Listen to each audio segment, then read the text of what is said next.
오늘은 새로운 기회를 한번 만들어 보고 싶은데 어느 분야에서 내가 새로운 기회를 얻을 수 있을지 모르겠어요 라고 고민하시는 분들에게 도움이 될 만한 이야기를 말씀드리겠습니다. 이거는 학생분들, 직장인분들 아니면은 사업을 하려고 하시는 분들에게 다 도움이 돼요. 그분들이 가지고 있는 고민은 대부분 이게 있거든요. 학생분들은 내가 진로를 정해야 되는데 어느 분야로 내가 선택해야 될지 모르겠다. 내가 어떤 일에 재미와 흥미와 의미를 느낄 수 있을지 모르겠다 라고 하시는 분들이 있어요. 그리고 직장인분들은 지금 내가 회사에서 일을 하고 있는데 여기 좀 이 일이 마음에 안 든다. 재미도 없다. 어느 분야로 내가 이직을 하거나 아니면 새로운 길을 걸어가면은 내가 의미를 느끼고 있고 재미도 느낄 수 있을까? 라는 고민을 많이 갖고 계실 거예요. 사업하시는 분들은 내가 어느 아이템으로 사업을 해볼까? 고민을 하실 수 있습니다. 이런 분들 모두에게 도움이 됩니다. 이렇게 내가 어떤 길을 걸어가야 될 때 어느 길로 내가 걸어가야 될지 모르겠다라고 하시는 분들은 이걸 먼저 생각을 해보세요.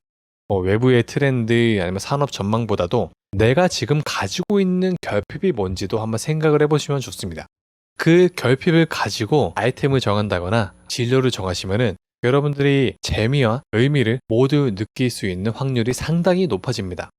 이게 어떤 의미인지를 말씀을 드릴게요. 예를 들면은 우리가 쇼핑몰을 들어가면은 모델분들이 아주 멋지고 예쁜 분들이 옷을 딱 입고 보여줍니다. 그럼 그걸 보면은 우리는 어떤 거에 빠지죠? 환상에 빠집니다.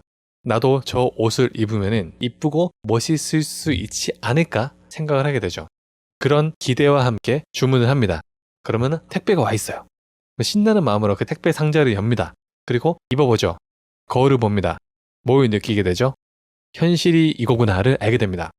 아, 이 옷을 저 모델들이 입었을 때랑 평범한 평균적인 신체 사이즈를 가지고 있는 내가 입었을 때랑 보여지는 게 많이 다르구나를 알게 됩니다. 실망과 좌절을 느끼게 되죠.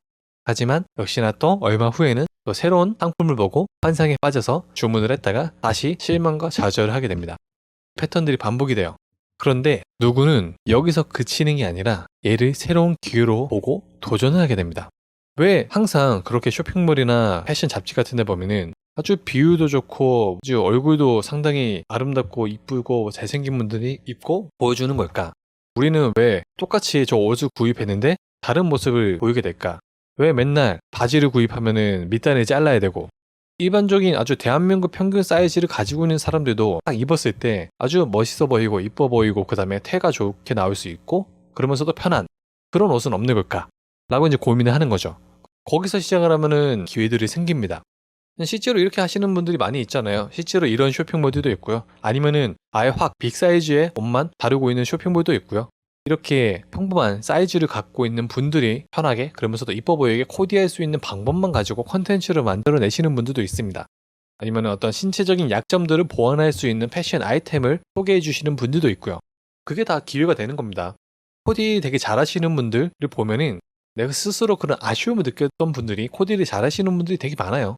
그리고 어떤 신체적인 특징을 갖고 있는 분들조차도 잘 어울릴 수 있는 그런 방법들을 알고요. 아주 쉽게 설명하면 또 이런 게 있어요. 교수님들을 보면은 본인의 연구는 정말 천재적인 실력을 가지고 잘하시지만 상대적으로 학생들을 가르치는 실력은 좀 부족한 분들이 있거든요. 그런 분들은 왜 그러냐면은 학생들의 상황을 잘 이해하지 못해요. 아니, 너희 나이 때면은 이 정도 가르쳤으면 이 정도는 쉽게 이해할 수 있어야 되는 게 아니야? 라고 생각을 하십니다. 왜냐면은 본인은 이 정도 말 들으면은 충분히 이해가 되던데? 근데 학생들은 다르죠. 아니, 이렇게까지 내가 설명을 해줬는데 몰라? 어떻게 이걸 모를 수 있지? 이해를 못하는 겁니다. 반면에 선생님들 중에서도 아니면 잘 나가는 학원 강사분들 중에도 그런 분들이 많아요. 본인이 공부를 지지도 못했어요. 그렇기 때문에 그렇게 공부를 못하는 사람도 어떻게 하면은 공부를 잘할 수 있는지 방법들을 합니다. 게다가 더 중요한 건 뭐냐면은 단순히 지식만 전달하는 게 아니라 공부를 대하는 태도, 학원을 선택하고 문제집을 선택하고 교과서를 어떻게 이해하고 종합적으로 내가 공부를 대하는 태도와 그런 방법들을 알아요. 게다가 공부를 못하는 학생들의 마음을 알죠. 그 상황을 알죠. 왜? 본인이 공부를 못 해봤기 때문입니다. 하지만 처음부터 천재적으로 공부를 잘했던 사람들은 공부를 못하는 학생의 마음을 몰라요. 지식을 전달해 줄 수는 있겠지만은 그런 감정까지 다룰 수 있는 방법을 잘 모릅니다. 하지만 공부를 못했던 학생들은 알죠. 제 경우에는 지금 제가 이렇게 영상을 올리고 글을 쓰고 책을 내고 교육 콘텐츠를 만들고 이런 것들에서 되게 의미를 느끼는 게 뭐냐면은 제가 지금 다 겪었던 과정들을 통해서 제가 이런 콘텐츠를 만들어내고 있는 거거든요. 저는 항상 그 결핍이 뭐였냐면은 모범적인 학생이 되어야 된다. 모범적인 아이가 되어야 된다라는 강박관념이 상당히 강했었습니다, 과거에. 사회에서 요구하는 어떤 좋은 학생의 기준들이 있잖아요. 말 잘 듣고, 공부 잘하고, 열심히 하고, 수업 시간에 조용히 과묵하고, 그런 사회적인 요구들, 남들이 요구하는 그런 기준들, 사회가 만들어 온 기준들, 그런 틀을 잘 맞추는 거는 정말 잘했습니다. 항상 그렇게 하려고 했어요. 근데 그러다 보니까 아쉬운 게 그런 틀은 잘 맞추려고 노력을 하는데 막상 내가 진짜 뭘 좋아하는지, 뭘 잘하는지, 어떤 삶을 살고 싶은지를 모르겠는 거예요. 감정이 어떤지, 내 욕구가 무엇인지 그런 것들은 계속 누르기 바쁘고 항상 사회가 만들어 놓은 아니면 다른 사람들이 요구하는 그런 기준에 그런 가면에 맞추기에만 힘을 쓴 거예요. 근데 대학교에 들어가면서부터 그 한계를 느끼게 되더라고요. 내가 내 모든 에너지를 이용해서 그런 틀에 맞추는 데만 열심히 했지만은 이제는 내가 더 이상 그럴 에너지가 없구나. 이제는 더 이상 내 내면의 어떤 목소리나 어쩌면 나 진짜 나 정말 나다운 삶을 살지 않으면 안 되겠구나를 알게 된 겁니다. 더 이상 이제 견딜 수가 없는 거예요. 그러다 보니 이제 막 연구를 하는 거죠. 막 각종 책도 읽어보고 책에서 시키는 거 다 해보고 그다음에 각종 교육도 들어보고 거기서 시키는 거 해보고 이런 이야기를 하시는 분들을 찾아가서 물어보고 거기 성공했다는 분들 찾아가가지고 조언도 들어보고 검사지도 해보고 막 별별 수단들을 다 이용해보는 거예요. 왜? 당장 제 문제니까. 제가 뭘 좋아하고 잘하는지 어떤 삶을 살고 싶어 하는지 그런 것들에 대해서 파고드는 게 다른 사람들을 위해서가 아니라 제 문제이기 때문에 아주 집중적으로 파고드는 거예요. 강력한 에너지를 가지고. 그냥 그러다 보니까 이제 저만의 경험들이 쌓이고 그다음에 이렇게 한번 해볼까? 저만의 어떤 방법들이 생기는 겁니다. 근데 그러면서 점차 느끼는 게 뭐냐면은 이게 나만의 문제는 아니었구나. 또 다른 사람들도 나와 같은 결핍으로 고통을 느끼고 있구나. 나와 같은 좌절감을 느끼고 있구나를 알게 되는 겁니다. 그러면서 그분들에게 이제 제가 해줄 수 있는 이야기들이 많이 생기는 거죠. 이거는 단순히 어떤 공부를 열심히 했기 때문에 이런 분야의 학문을 연구했기 때문에가 아니라 저는 당장 제 문제였기 때문에 그런 것들을 많이 아는 거예요. 그러니 사람들도 저한테 막 상담을 요청해요. 내가 뭘 좋아하는지 모르겠고 뭘 잘하는지 모르겠고 그런 분들이 저한테 막 고민을 털어놓는 거예요. 친구들도 저한테 그런 고민을 털어놓고 왜냐면은 제가 그런 거에 대해서 누구보다 결핍을 느끼고 그런 과정을 거치면서 이렇게 나와왔으니까. 사람들 만날 때 공감을 해야 된다고 얘기를 하잖아요. 저는 공감을 해야 되기 때문에 공감을 하는 게 아니라 그냥 자연스럽게 공감이 됩니다. 제가 똑같이 그런 감정들을 느껴봤고 똑같이 그런 마음을 가져봤고 똑같이 그런 상황에 처해봤기 때문에 그냥 자연스럽게 공감이 돼요. 그러니까 또 사람들은 거기서 위안을 얻고 거기서 한 발짝 더 나아갈 수 있는 용기를 갖게 되는 거고요.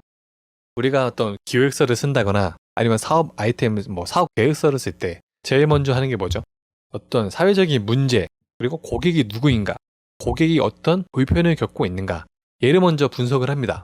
그 다음에 이제 어떤 아이템을 제공할까, 사회적인 트렌드는 무엇인가, 그다음에 비즈니스 모델은 무엇인가 막 연구를 하는데 사실 자기 결핍으로 시작한 사람은 어떤 논리적인 분석을 통해서 이걸 알기 전에 일단 직감적으로 알아요. 고객이 누구인지, 고객이 어떤 사람인지, 고객이 어떤 불편을 느끼고 있는지를 아는 겁니다. 왜냐면은 그 고객이 나거든요. 그 결핍을 느꼈던 사람이 나니까 그냥 자기는 항상 고객과 함께하고 있는 거예요. 본인의 결핍을 해결하기 위해서 시작한 거기 때문에 그렇습니다. 누구보다 잘 알죠. 자기 자신인데. 그리고 공감이 되죠. 보통 손님들, 고객들과 공감을 해라. 그냥 공감이 돼요. 자기 결핍에서 시작하면은. 그러니 손님들이 봤을 때, 고객들이 봤을 때 아주 내 마음을 속속 잘 알죠. 왜? 자기가 겪어봤던 마음이니까. 공부를 못했던 학생이 공부를 잘 해줘서 가르치는 것과 처음부터 공부를 잘했던 사람이 가르치는 것과 아주 차원이 다른 문제입니다. 이게 단순히 지식의 문제가 아니에요. 지식 자체만 봤을 때는 애초부터 공부를 잘했던 사람들이 잘 알 확률이 높겠죠. 그 학문에 대해서 정말 깊이 있게 파고들었겠죠. 머리가 좋으니까, 공부를 잘했으니까 처음부터. 하지만 가르친다는 의미는 다르거든요. 공부를 못했던 학생의 마음까지도 알아야 됩니다. 근데 결핍에서 시작한 사람은 그걸 알죠. 경험을 해봤기 때문입니다. 역사적인 발견이라든가 아니면은 발명가들? 근데 거기서 한 가지 느끼는 게 뭐냐면은 그 사람들이 처음부터 어떤 세계 역사적인 사명이라든가 아니면 세계 평화 같은 거창한 목적의식을 가지고 시작한 게 아니었어요.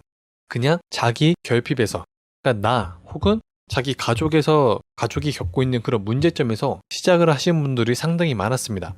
그 문제를 해결하기 위해서 몰두를 하는 거예요. 연구를 하고 그러다 보니까 엄청난 발명품들이 나오고 그 발명품들이 막상 보니 다른 사람들에게도 다 혜택을 주는 거예요. 이게 나만의 문제가 아니라 나와 같은 문제가 있는 사람들이 참 많았구나를 알고 그게 사람들에게 다 도움을 주는 겁니다. 그러면서 역사적인 발명이 이루어지는 경우들이 상당히 많아요.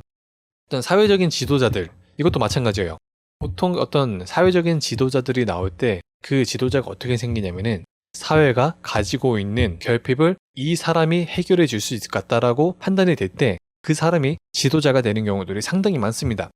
이거는 뭐 종교든 정치든 아니면은 어떤 뭐 사회 문화 비즈니스든 그 사회가 가지고 있는 결핍과 그 사람이 연결됐을 때 그 사람이 지도자가 될 확률이 높아집니다.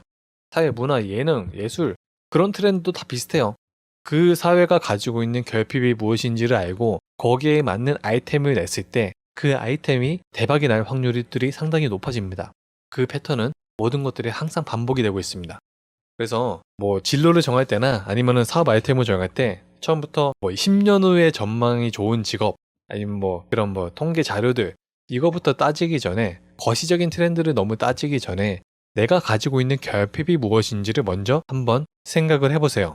외부를 바라보기 시작하면은 바라볼 게, 분석할 게, 판단할 게 너무 많거든요. 지쳐버릴 가능성이 상당히 높습니다. 그리고 거기서 기회를 찾았다고 한들 그 기회를 향해 달려가는 내가 재미도 없고 의미도 못 느낄 확률들이 상당히 높아요. 하지만 내 내면에서 시작한 그 아이템과 기회들은 의미를 느낄 확률이 상당히 높습니다. 이 문제를 해결하는 과정 자체가 내 문제를 해결하는 과정이기 때문입니다. 다른 사람들의 가지고 있는 어떤 결핍 문제보다도 내가 가지고 있는 거에 훨씬 예민해요. 다른 사람이 어떤 불치병에 걸려 있는 것보다는 내가 당장 지금 손에 가시가 박혀 있을 때 그 고통이 훨씬 더 크고요. 그 고통이 훨씬 더 예민합니다. 따라서 여러분들은 그걸 이용하는 거죠. 내 결핍, 얘를 이용하는 겁니다. 그 결핍을, 그 에너지를 혼자 계속 싸매고 있지 마시고요. 너무 음지에 두지 마시고요. 얘를 한번 양지로 꺼내보세요. 양지로 꺼내서 이 결핍을 기회로 이용을 하는 겁니다.